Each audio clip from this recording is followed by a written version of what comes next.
how the swap meet here started. This is called an RCA BTA5F, which is an AM broadcast transmitter. It came from KIIS AM Los Angeles. In fact, we actually pulled it off the mountain. It was on standby.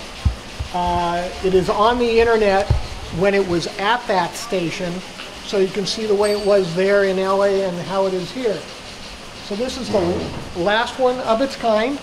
It was built in approximately 1946, right after the war. This is the actual control panel here. Then we go into bay number 2. This is the audio stage. Those right there are 2 audio tubes. Those are some big audio tubes. Yeah, they weigh about 50 pounds apiece. This is the driver stage here. So this side here drives the audio tubes. This drives the transmit side.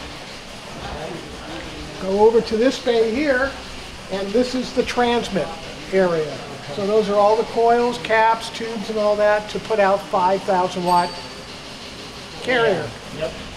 And then if you walk over here, this is one of the reasons why I got this. Sorry for the mess. Okay. But right here is the way built in America used to be. Beautiful workmanship that will probably outlast me. And in the back are the very large transformers.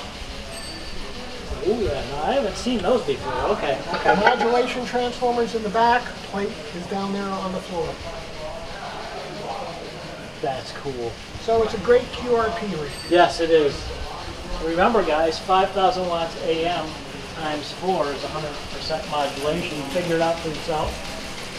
But this is how they were back in the day.